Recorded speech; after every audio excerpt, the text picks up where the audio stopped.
Hey everyone, this next recipe is for Brenda. She connected with me on Facebook after seeing my last recipe, and she is a very special person in our lives. I haven't seen her in I don't know how long, but she was the neighbor across the street from us growing up back in the 80s when we lived on a little cul-de-sac, and I remember riding my Cabbage Patch three-wheeler around and around that cul-de-sac like I was so badass. But Brenda was our neighbor. And my mom and her were really good friends, and my sister and I would play with her two daughters, Becky and Crystal. Crystal now is just like many other healthcare workers. We are so proud and grateful to them. She's on the front lines helping patients who are diagnosed with COVID, so we're very proud of Crystal. Good job, Crystal. And we are so grateful for your services. And so I have fond memories, and Brenda connected with me on Facebook because she remembered that my mom would make this daal, which is lentils. Moong dal is what you call it. It's yellow lentils slowly cooked with some spices. And she remembers that my mom used to make that, so she wanted to connect and see how to make it. So I am going to share that recipe today. It's definitely a comfort food, staple food in India. It's on the table at least 3 days a week. You can eat it with rice, you can eat it with roti, chapati, bread, you can have it as a soup. It's actually one of my favorite, most comfort go-to dishes. Whenever we all go on vacation, my husband laughs because I cannot wait to come home and just have a bowl of dal and rice. So I will share this recipe with you shortly.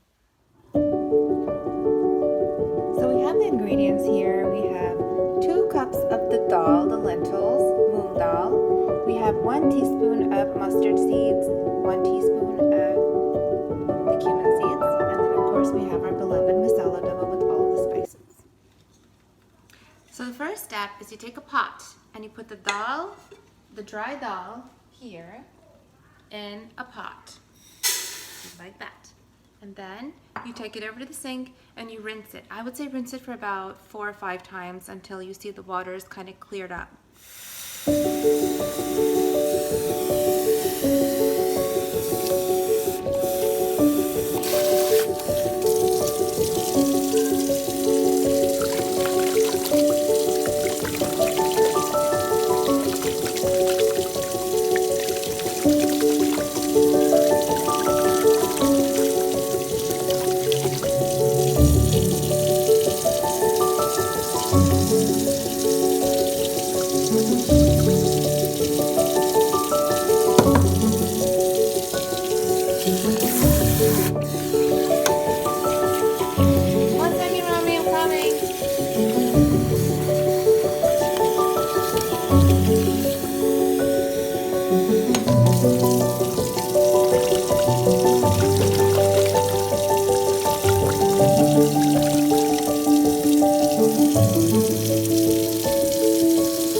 So now I put the dal in the pot and I put water in it.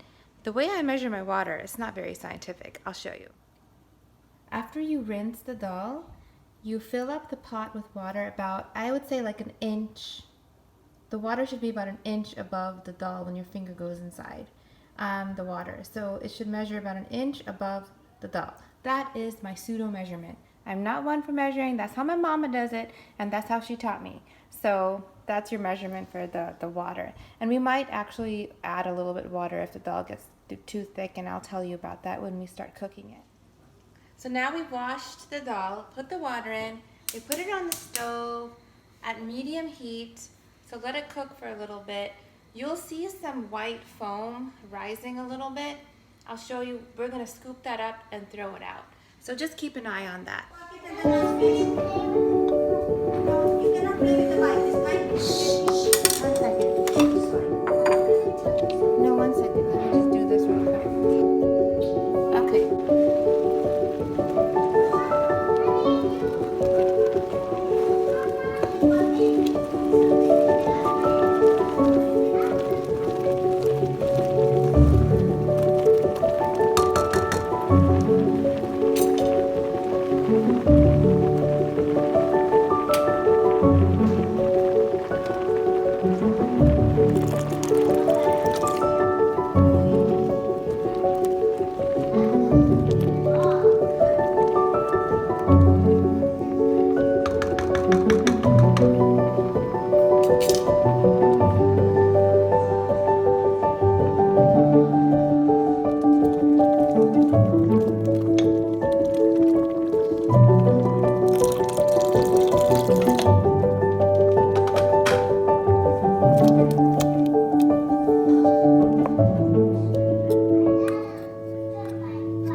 So you might hear my kids in the background because they're eating dinner and watching a movie. But this is the fun part. This is called tadka, T-A-D-K-A. You take a little pot, put your stove on, drizzle some oil in here. This is what gives the dal the flavor. People use different things for their tadka, but I keep mine pretty simple. So you heat it on the stove. Let me move this here a little bit. So you heat it on the stove. Put in your mix of cumin seeds and your mustard seeds. Drop it in there. Let it sizzle a little bit, but not for too long because it's gonna burn. Then I add my red chili powder. I'll put 1 heaping teaspoon. It's spicy, so you can do half, you can do none, but I mean a little spice is good, so I think so. And I'm gonna drop it in there. Okay. And kind of swirl it around for a little bit. Take it off. I take it off of the stove, turn the stove off, and kind of let it sizzle in there a little bit, see? You can see this mix a little bit. And then I pour it in the dal. And then I'll put the whole thing in there so I get each droplet of that spice mix. Put it on the side. I'll show you what it looks like in a second.